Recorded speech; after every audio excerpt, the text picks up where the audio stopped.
São Paulo não foi planejada para ser a cidade que é hoje. O crescimento aconteceu rápido demais, em camadas sobrepostas, empurrando bairros para longe do centro antes que a infraestrutura pudesse acompanhar. Ruas viraram avenidas, avenidas viraram corredores congestionados e milhões de pessoas passaram a disputar espaço todos os dias para simplesmente atravessar a cidade. Nesse cenário, o transporte deixou de ser apenas um serviço urbano e passou a ser um fator de sobrevivência metropolitana. É nesse contexto que surge o metrô de São Paulo, uma infraestrutura construída longe dos holofotes, sob o solo, entre fundações antigas, rios canalizados e uma cidade que nunca parou para esperar. Atualmente, o metrô paulistano está entre os sistemas mais movimentados do mundo, operando no limite da capacidade e atendendo milhões de passageiros todos os dias. Mesmo assim, ele continua em expansão, atravessando uma cidade já consolidada. Neste vídeo, você verá toda a história do metrô de São Paulo. Hoje, o Metropolitano de São Paulo ocupa uma posição singular entre os grandes sistemas de transporte urbano do mundo, não pela extensão de sua malha, mas pela intensidade com que ela é utilizada diariamente. Com pouco mais de 100 quilômetros de linhas e cerca de 90 estações em operação, o metrô paulistano aparece de forma recorrente entre os 10 sistemas que mais transportam passageiros no mundo, chegando a movimentar em torno de 4 milhões de pessoas por dia útil, um volume que o coloca à frente de redes muito maiores em extensão, refletindo diretamente a densidade urbana e a dependência estrutural do transporte sobre trilhos na maior metrópole brasileira. Esse sistema funciona como o principal eixo de mobilidade da cidade, articulando-se com trens metropolitanos, corredores de ônibus e terminais intermodais que conectam regiões periféricas a áreas centrais de emprego, serviços e educação. Em uma cidade marcada por crescimento acelerado e planejamento urbano fragmentado, o metrô deixou de ser apenas um meio de transporte rápido e passou a desempenhar o papel de sustentação cotidiana da vida urbana, concentrando os fluxos mais intensos de deslocamento e garantindo trajetos que seriam inviáveis apenas pela superfície viária congestionada. Ao mesmo tempo, a escala de utilização revela um contraste estrutural importante. A demanda cresce continuamente, impulsionada pela expansão territorial da metrópole e pela concentração econômica em determinados eixos, enquanto a ampliação da rede ocorre em ritmo lento, condicionado por obras complexas, interferências urbanas profundas e investimentos de longo prazo. Com as expansões em curso, a projeção é que o sistema absorva milhões de novas viagens por ano, reforçando sua posição entre os metrôs mais utilizados do planeta e ampliando ainda mais a pressão operacional sobre uma rede já intensamente demandada. A história do Metropolitano de São Paulo começa muito antes da primeira escavação no subsolo da cidade e está profundamente ligada ao modo como São Paulo se transformou de um núcleo urbano compacto em uma metrópole industrial e, mais tarde, financeira. No final do século XIX e início do século XX, a cidade experimentou um crescimento acelerado impulsionado pelo ciclo do café, pela implantação das ferrovias de longo curso e pela imigração em massa, fatores que alteraram radicalmente a escala urbana. Esse crescimento ocorreu de forma dispersa, empurrando bairros para áreas cada vez mais distantes do centro, criando uma cidade extensa, fragmentada e dependente de deslocamentos longos, em um contexto no qual a infraestrutura viária e de transporte coletivo ainda era limitada e pouco integrada. Nesse período, o transporte urbano baseava-se principalmente nos bondes elétricos e nas ferrovias de superfície, sistemas que tiveram papel decisivo na ocupação do território, pois permitiam conectar o centro a novos loteamentos e zonas industriais. Do ponto de vista técnico, esses sistemas operavam em vias compartilhadas com o tráfego urbano, possuíam baixa capacidade de transporte por hora e dependiam de condições externas para manter regularidade, o que os tornava cada vez mais insuficientes à medida que a densidade populacional aumentava. Já no fim do século XIX, surgiram propostas para a implantação de um sistema ferroviário urbano mais moderno, incluindo linhas elevadas e subterrâneas, inspiradas em experiências internacionais. Mas essas ideias esbarraram em limitações técnicas relevantes, custos elevados e forte resistência política, especialmente das empresas concessionárias de bondes, que viam o metrô como uma ameaça direta ao seu modelo de negócio e à rentabilidade de suas concessões. Ao longo das primeiras décadas do século XX, diversos projetos foram apresentados, sobretudo entre os anos 1920, 1930 e 1940, propondo redes circulares, linhas radiais partindo do centro e até sistemas integrados às ferrovias existentes.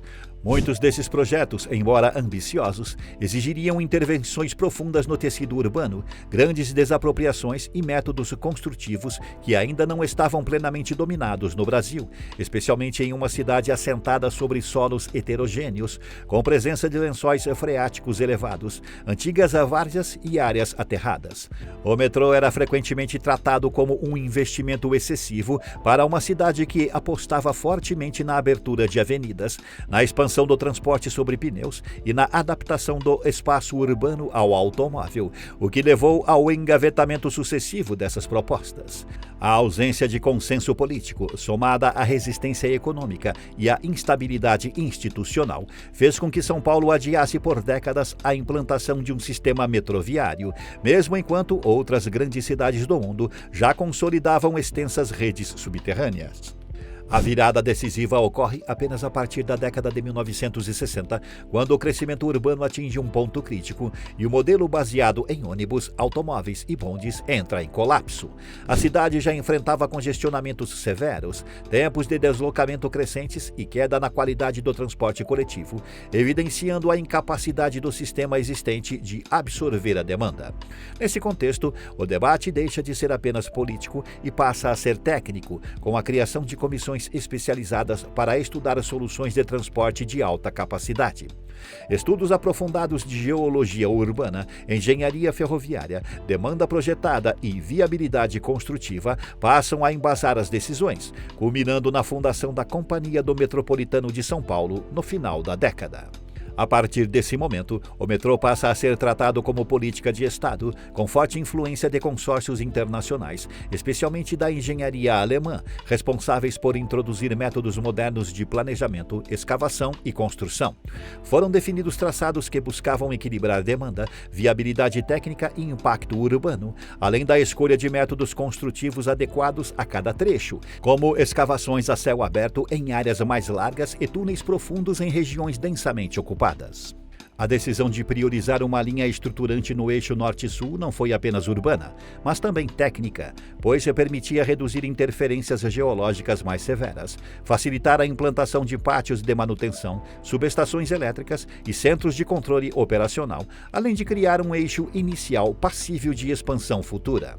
As obras da primeira linha começaram no fim dos anos 1960, em uma cidade já densamente ocupada, o que impôs desafios técnicos significativos. Escavações profundas precisaram ser realizadas em meio a fundações antigas, redes de água e esgoto, galerias pluviais e áreas de tráfego intenso, exigindo soluções inovadoras para a época, como contenções provisórias complexas, reforços estruturais e controle rigoroso de recalques. O impacto urbano foi elevado, com interdições, desapropriações e alterações profundas na paisagem. Mas os primeiros testes realizados no início da década seguinte demonstraram a viabilidade estrutural e operacional do sistema, levando à inauguração oficial do metrô em 1974, um divisor de águas na mobilidade paulistana. Após a inauguração da primeira linha, a expansão do metrô ocorreu de forma gradual e segmentada. Cada nova linha incorporava avanços técnicos, melhorias nos métodos construtivos e maior padronização de sistemas elétricos, sinalização e arquitetura de estações.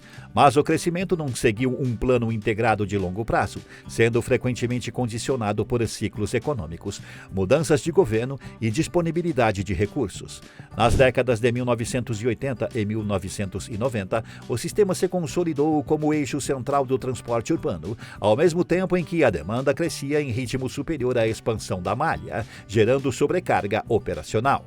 No século XXI, o metrô entrou em uma nova fase, marcada pela introdução de tecnologias avançadas, automação, portas de plataforma, sistemas de controle digital de trens e novos modelos de concessão à iniciativa privada.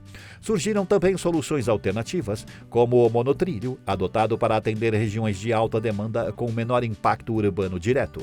Ao mesmo tempo em que o sistema passou a receber reconhecimento internacional pela eficiência operacional e pelo volume de passageiros transportados, elevados, intensificaram-se as críticas relacionadas à superlotação, aos atrasos em obras e à lentidão histórica na ampliação da rede, reforçando a ideia de que o metrô de São Paulo é, desde sua origem, uma obra permanente, moldada por decisões técnicas, limitações urbanas e escolhas políticas acumuladas ao longo de mais de um século.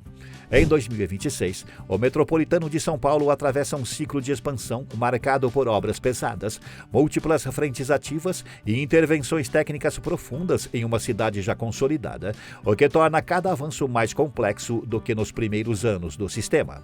Diferentemente de períodos anteriores, em que o crescimento ocorria de forma espaçada e pontual, o metrô vive agora uma fase de sobreposição de projetos, com linhas subterrâneas, elevadas e monotrilhos sendo executados ao mesmo tempo, exigindo coordenação entre engenharia civil, sistemas ferroviários e gestão urbana.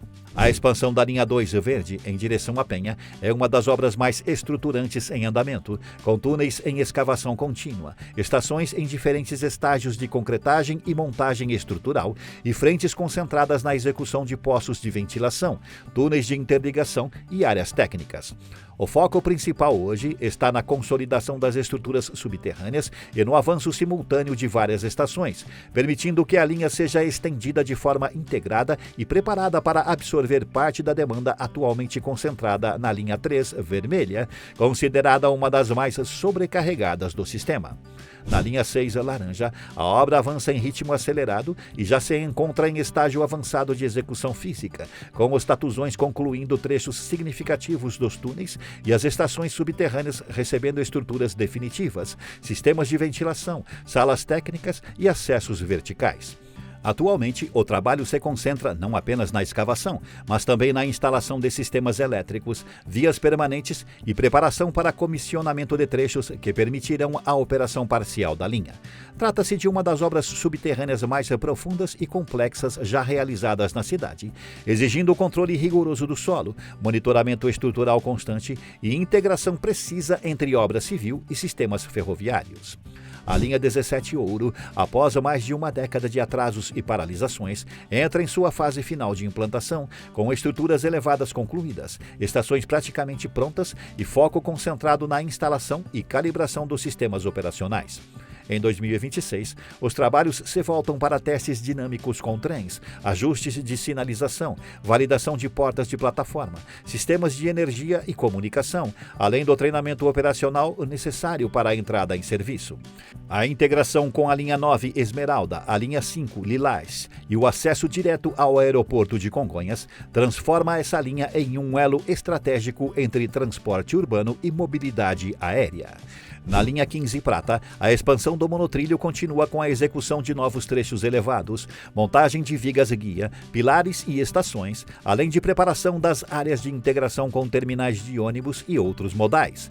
Atualmente, as frentes de obra estão concentradas tanto no prolongamento em direção a Jacu-Pêssego, quanto no trecho que aproxima a linha da região do Ipiranga, com foco na estrutura física e na adaptação do sistema para operar em novos segmentos, sem comprometer a operação existente. Já a extensão da linha 4 amarela até Taboão da Serra encontra-se em fase inicial de implantação, com canteiros mobilizados, estudos geotécnicos detalhados em andamento, desapropriações sendo executadas e preparação de poços para futuras escavações. Em 2026, o trabalho é menos visível ao público, mas tecnicamente decisivo, pois define métodos construtivos, traçado final e estratégias para atravessar áreas densamente ocupadas com o menor impacto possível. Esse conjunto de obras revela um padrão claro do metrô em 2026. Mais do que abrir novas estações rapidamente, o sistema está sendo ampliado por meio de intervenções complexas, longas e profundamente integradas à cidade existente.